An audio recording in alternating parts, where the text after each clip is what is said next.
Welcome to Making Sense of AI, where we unravel the complexities of artificial intelligence, exploring its profound impact on our world. In each episode, we delve into the tension and promise of this transformative technology, seeking to uncover how AI is reshaping ethics, business, education, and beyond. Join us as we navigate the challenges and opportunities of the AI revolution, offering a hopeful vision for the future, brought to you by Turner and Binova AI.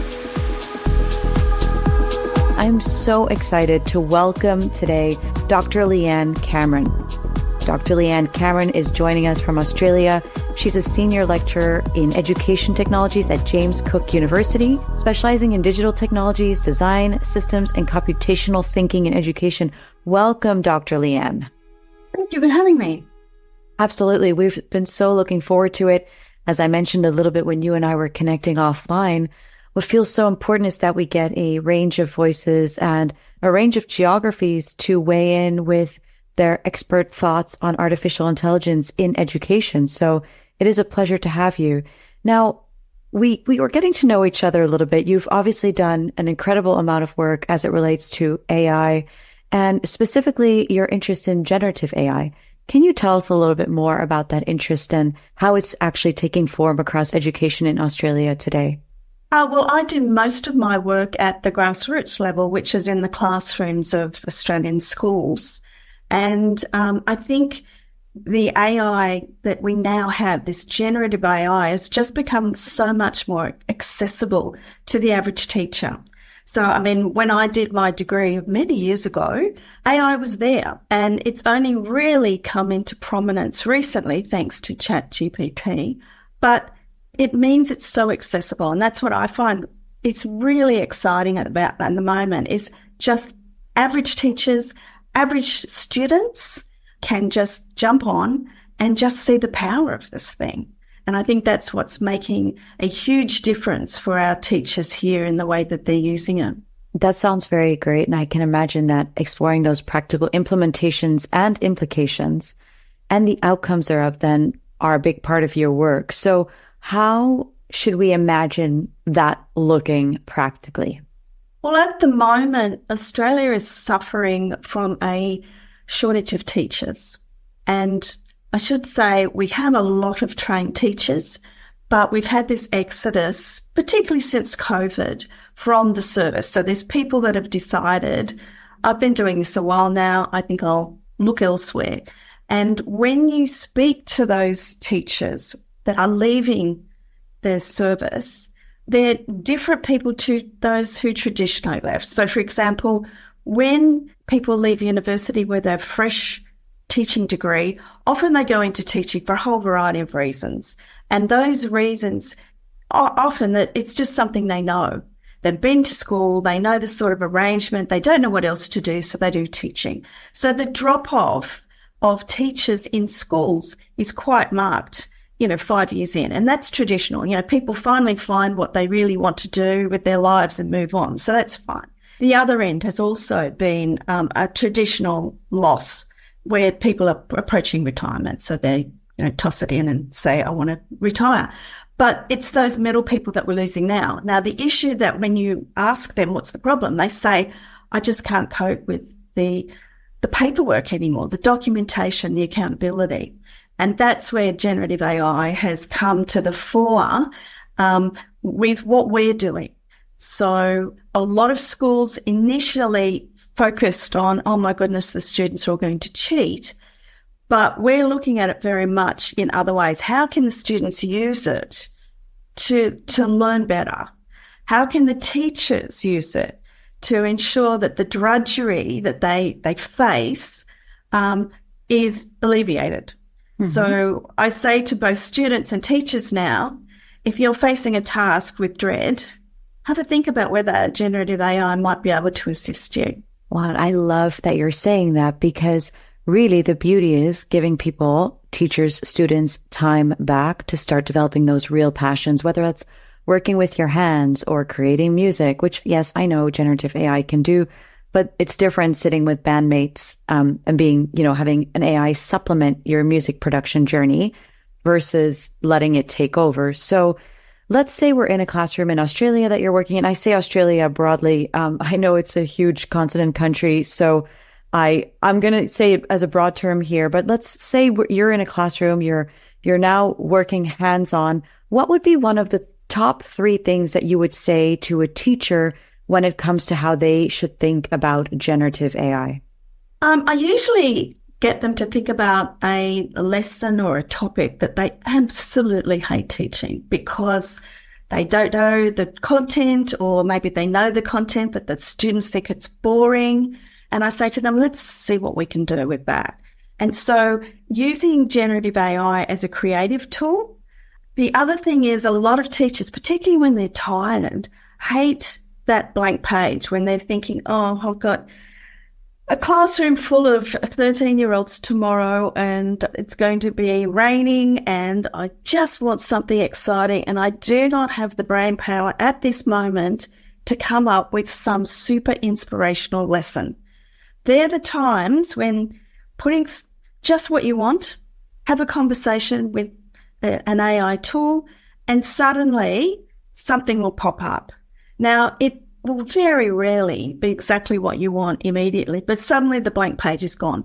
And you look at it and you think, oh, that's very good. Oh, but I would never do that. Oh, we can adjust that to fit. Oh, and that student would really like that aspect of it. So a lot of people are surprised when I say use it for creativity, because we all know what AI is. It's just regurgitation of, this database material that it's got. But in actual fact, it can be used creatively. A creative or innovative idea is often just one that you haven't thought of yet. And so the tools can be used to really assist with that. So that's the first thing I get teachers to do. The other thing is I get them to imagine their class, and they've come up with this really brilliant idea, but they might have an autistic child in the classroom or a child that has vision impairment. And normally they'll have to sit and think, gosh, what aspects of this lesson will I have to modify for that child? Well, if that requires brain power in the middle of the night when you're doing your paperwork for school the next day, you don't necessarily instantly think of all these things. So if you just plug the lesson in and say, hey, look, I've got this autistic child, what modifications should I need? And it'll just come up with it. So as far as facilitating the day-to-day work of teachers, I think generative AI is really a huge benefit to teachers. I couldn't agree with you more. Yeah, please. The third thing is probably more controversial, and that's the marking of student work.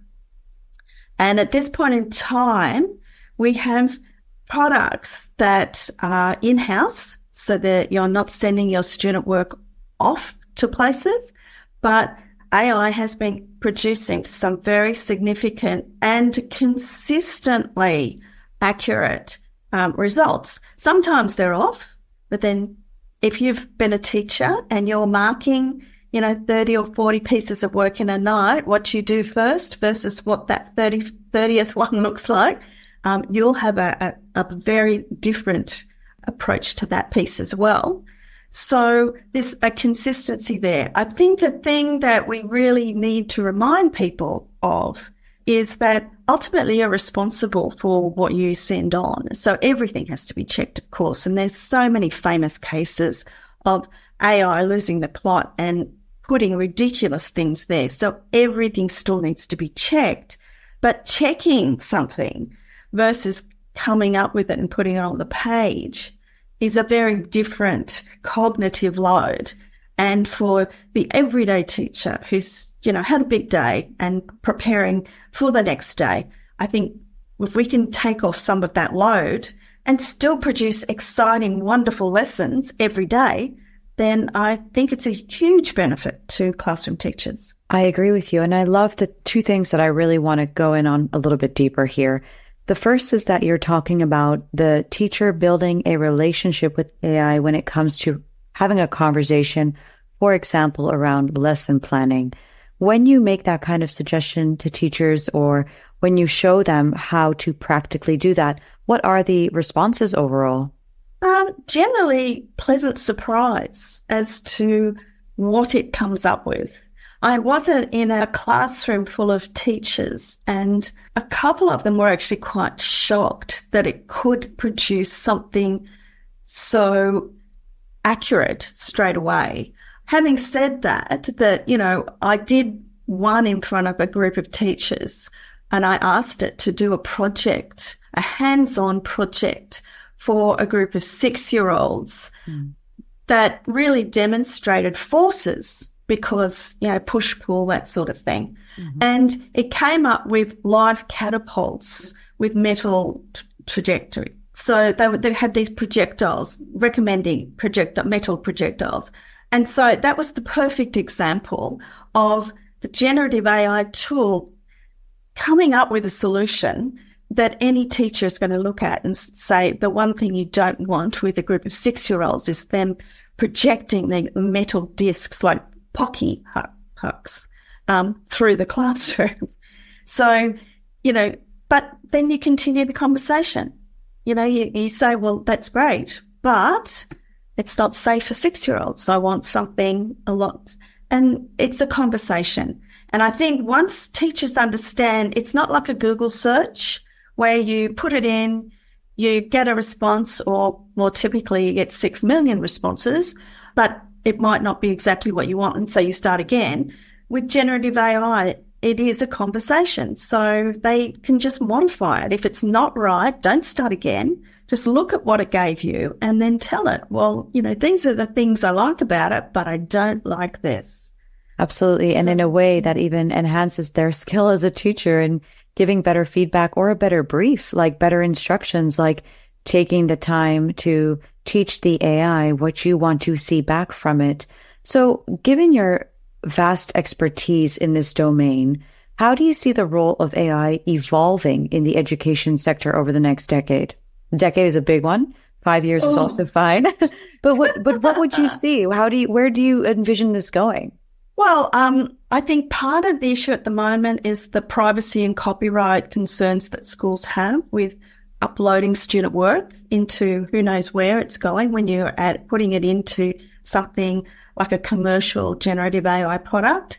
Australia is already, the school systems are already developing walled gardens for themselves so that within a system, the material is protected. Therefore, you can upload all of your students' assignments and the marking rubric and the comments that you like and come up with something that's quite effective.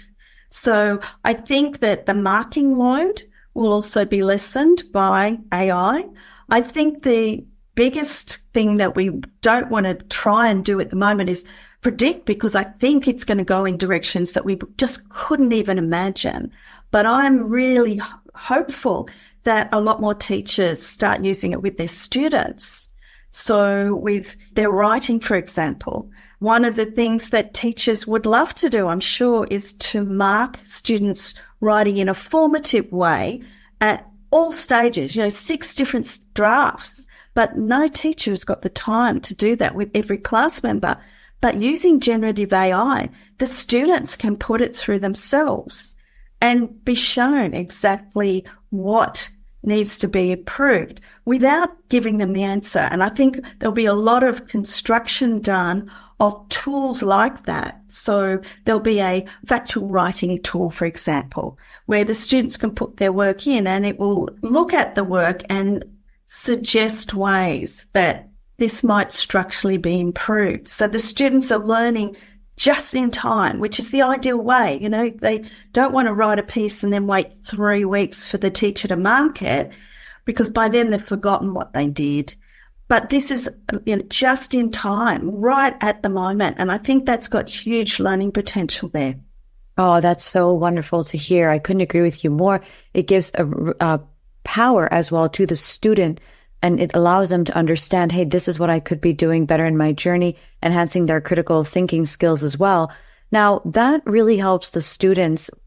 Imagine being a teacher today and not having been involved in this AI conversation and the technology conversation in the way that you, Dr. Leanne, and myself have been.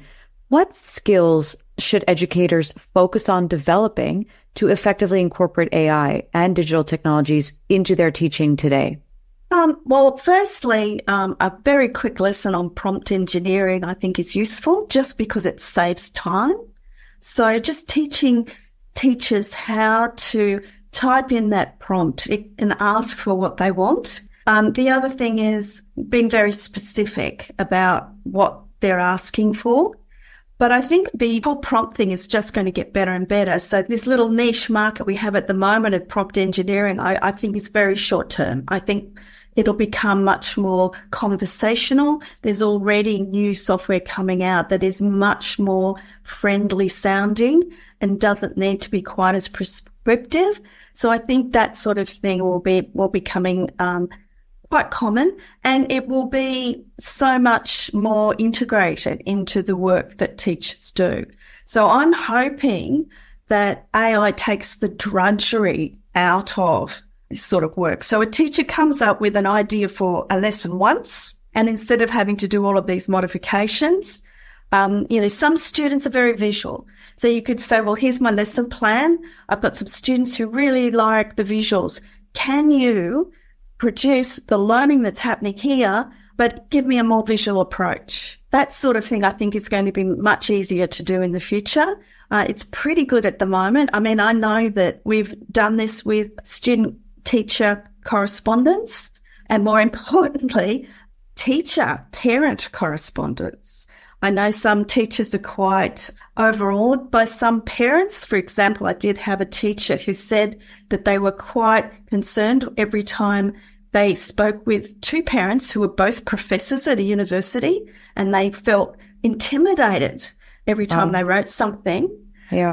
And so I said, okay, well, what's the letter that you want to write? And they showed me, and I said, all right, so pop it into the software and tell it, you want a response to this. And the people are both university professors. And it gave a really lovely response. And then I always like to include something to make everyone relax a little bit. So I said, okay, now say that both parents are stand-up comedians and see what it gives you for that. And that is always hysterical. That's hilarious. That is so funny. What a great suggestion. And did they end up using the result, or did they edit it a little bit, or how was that?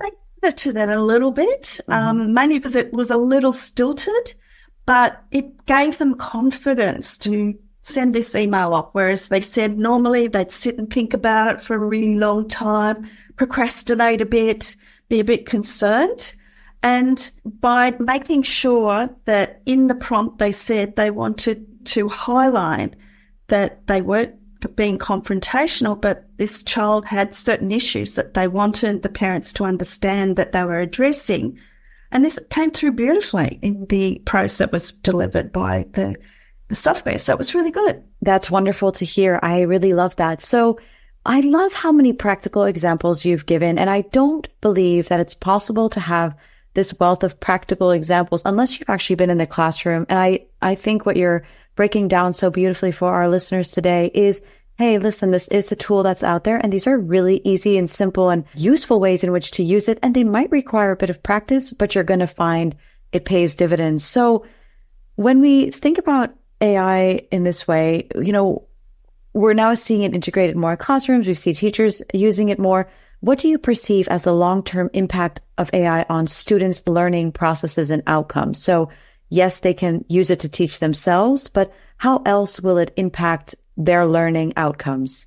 Well, what I would hope is that because they've basically got the ability to tutor themselves from right in the very early stages of doing their work, whatever type of work it is that they're doing, I would like to assume that the quality of work at the other end is much higher. And that's what we're seeing in the classrooms that we're using it in. However, there is a couple of provisos here, and that is we don't want to get students into this habit of relying on this software so that all their responses becoming so formulaic.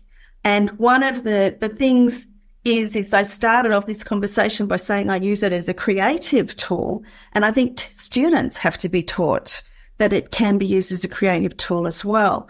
One of the other concerns that I've got is that when you're researching to, say, put an essay together and you start searching for the material and you start putting it in your own words, there is a process there. And I think teachers are going to have to ensure that drafts, for example, are delivered in a way that the students still get the experience of the process, because we don't want to get to a point where students are just putting everything in AI and it's becoming superficial learning. Right. So it's really important. So at the end of the road, when I've got a PhD, and it was this huge task, absolutely huge. Yeah. There's now some question as to, will we have students prepared to sit at a PhD in 10 years' time when they've been so used to just plugging their basic ideas into software and getting a mediocre response? And let's be quite honest here that it takes a lot of work to get a generative AI piece of software to give you an exceptional result. And there has been a study done that showed that students who are struggling do better using generative AI, but exceptionally good students, their results are actually quite often worse because they've come at it and they've made it a little bit more generic than they would have normally.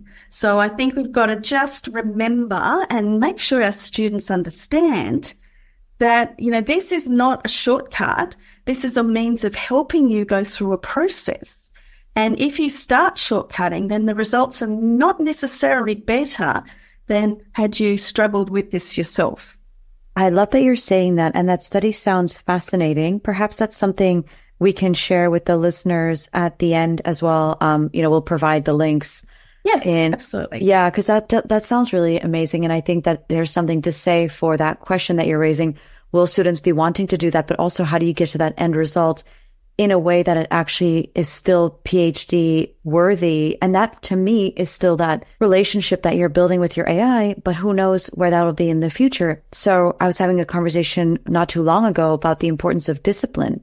And for true masterpieces with the human brain, you still require that discipline. You wouldn't have, well, I don't want to speak for you, but I presume you did lean on discipline to get your PhD done. And that's something to celebrate. And I think spending time on the reward of hard work might also keep that natural curiosity that we as people have always had to create stellar output.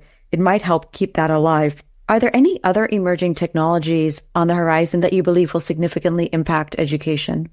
There is a whole lot of robotics tools that I think will solve some of this problem-solving issue that I've got with AI, for example. So just basic things like getting a little robot to do exactly what it is that you want it to do, simply because it forces the students to break the problem down. So I'm not in the business of saying that every student in the world should learn to program computers.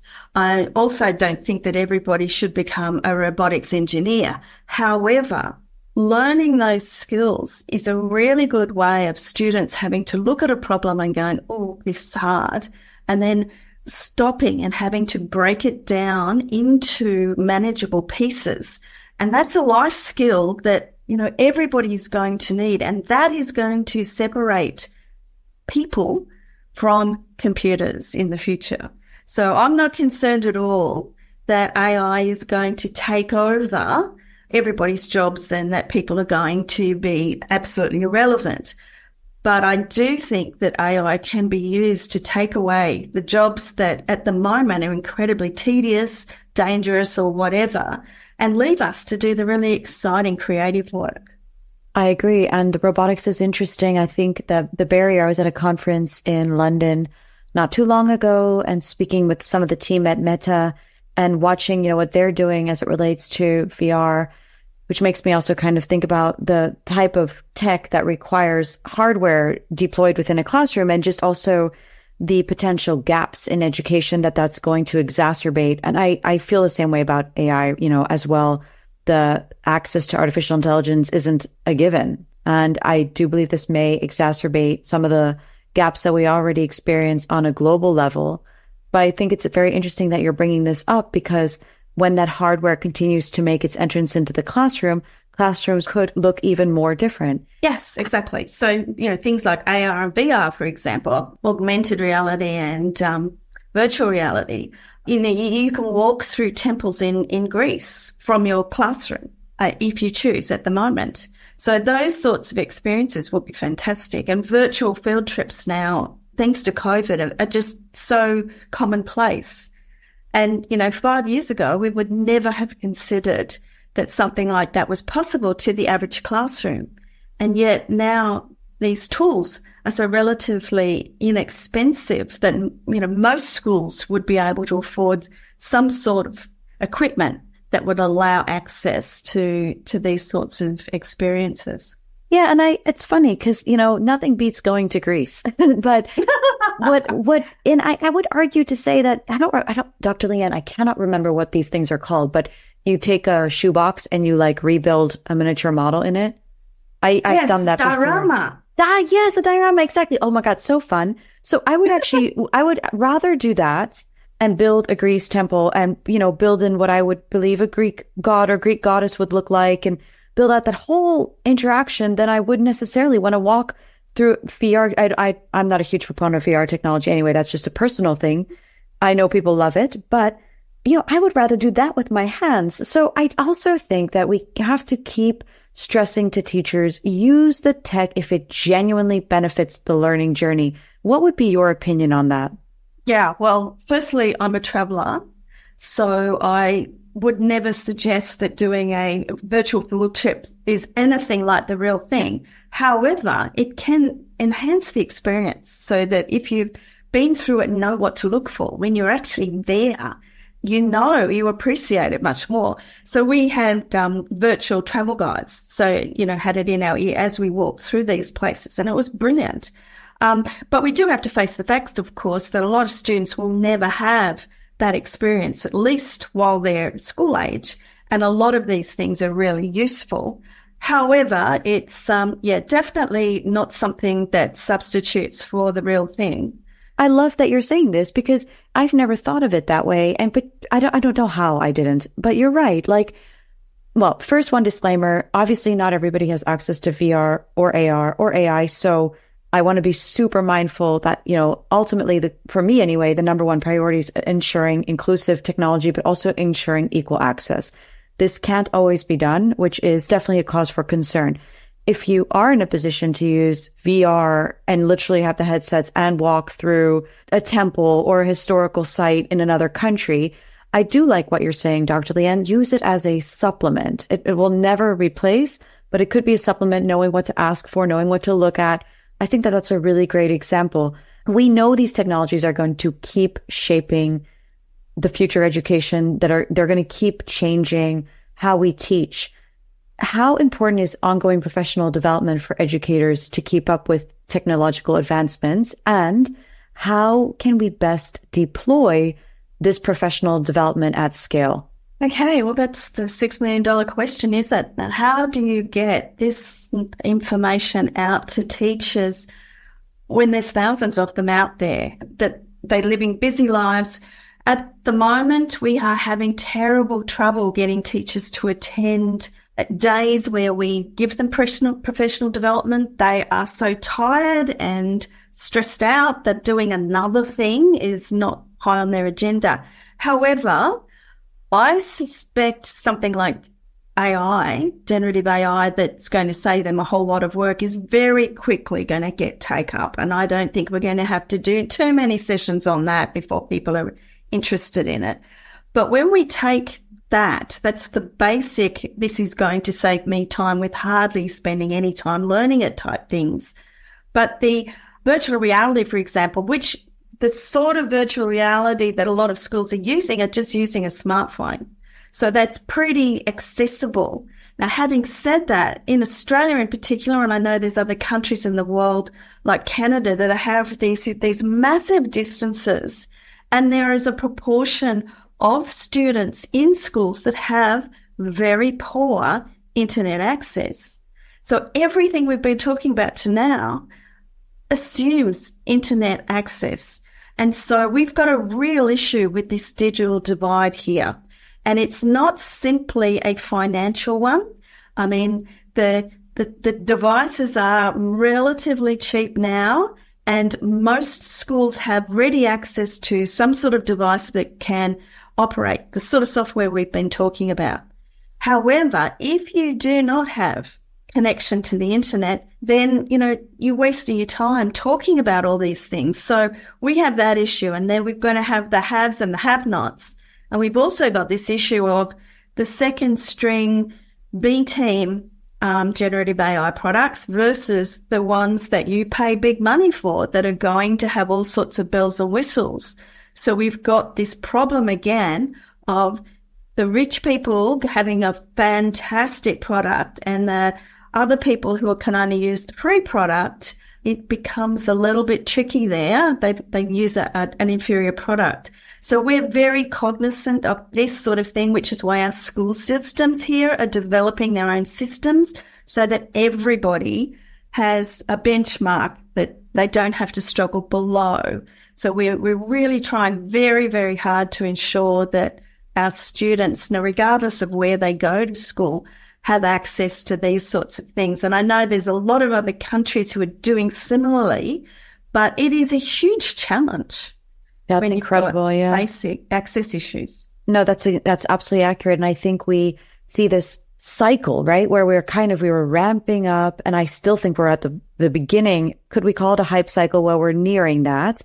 Then this growing gap, and for people like yourself working tirelessly, not just with the technology, but also keeping an eye on, okay, what are our access gaps that we need to close? And that becomes then a hardware question and a deployment question, an infrastructure question. So that requires you and your colleagues probably to put on an entirely different thinking cap. Now you're not looking at generative AI. You're looking at, well, first of all, infrastructure and data. And for me, what's really exciting to hear is that Australia is spending so much time on ensuring that that playing field is as leveled as possible.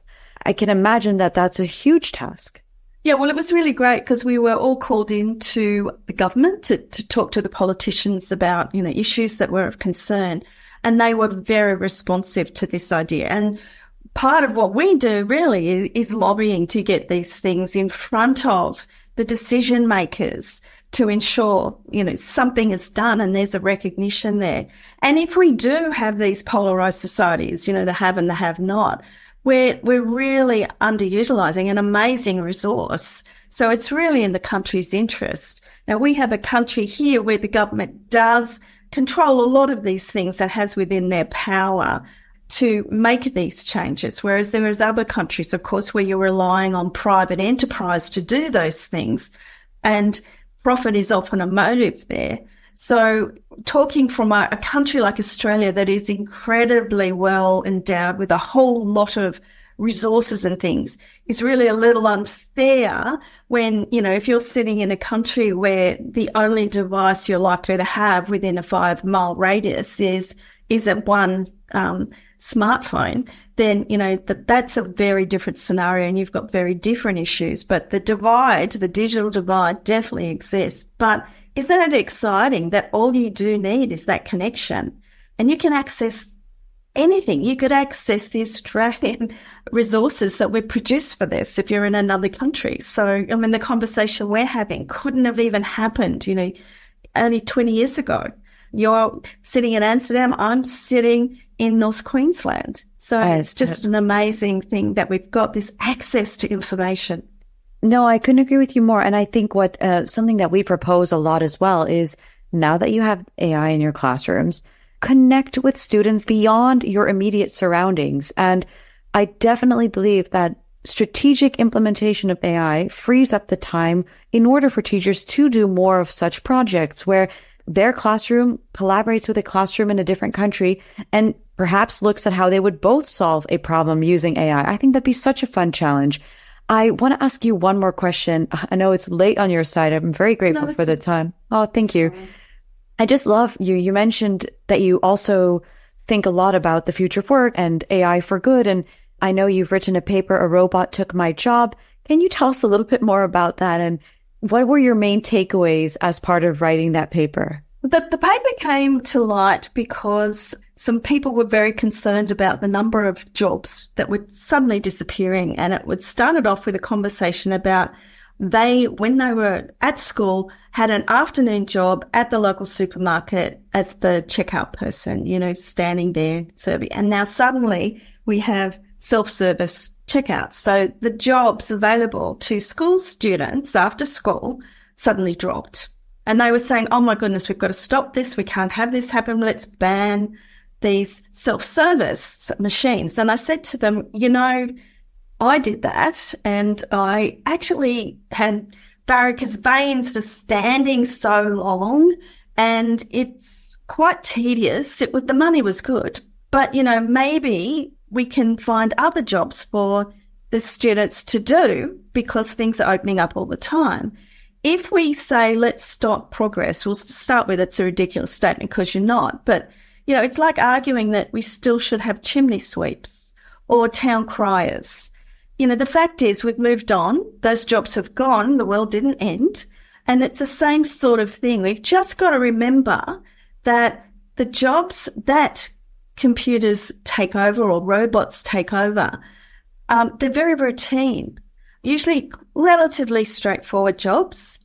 And they're the ones that, people get a bit bored in.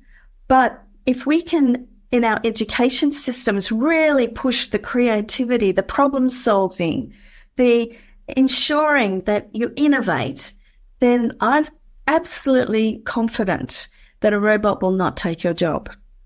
Yeah, I couldn't agree with you more. I think the fear is that this technology is so exponential that might have contributed a lot. And of course, so many people were operating in an unknown.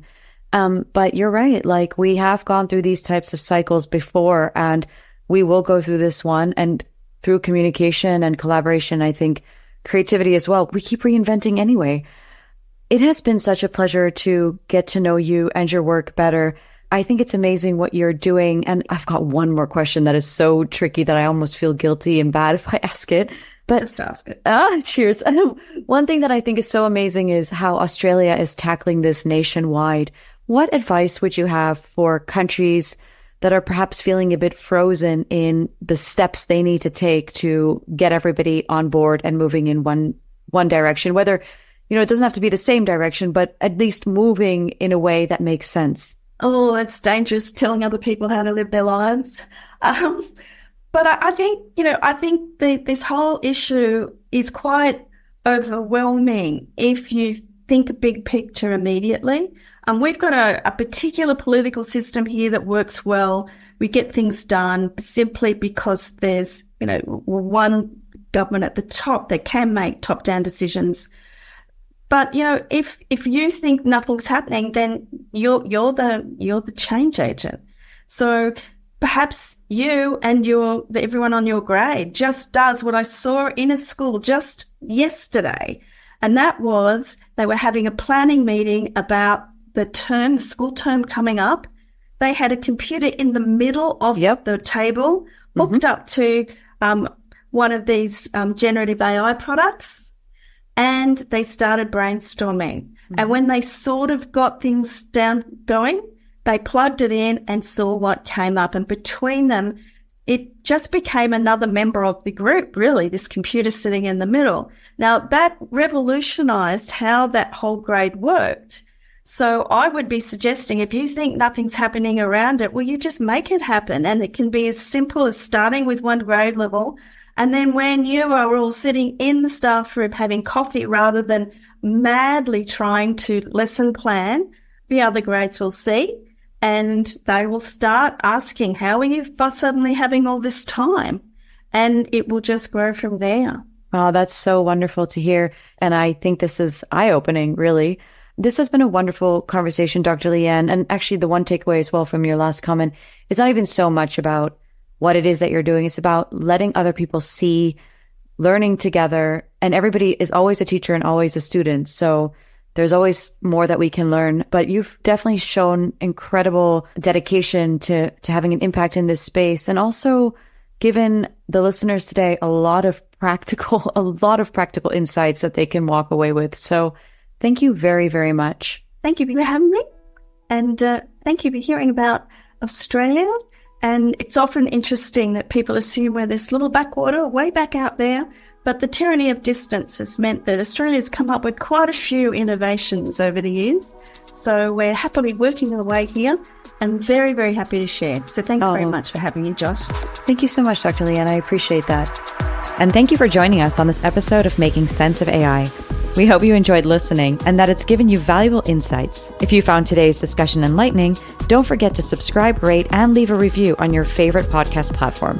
This podcast was brought to you by Turner and Benova AI. To deploy AI at your business today, reach out now via the links in the description or directly on LinkedIn. Stay tuned for our next episode. Until then, stay curious, stay informed, and keep on making sense of AI.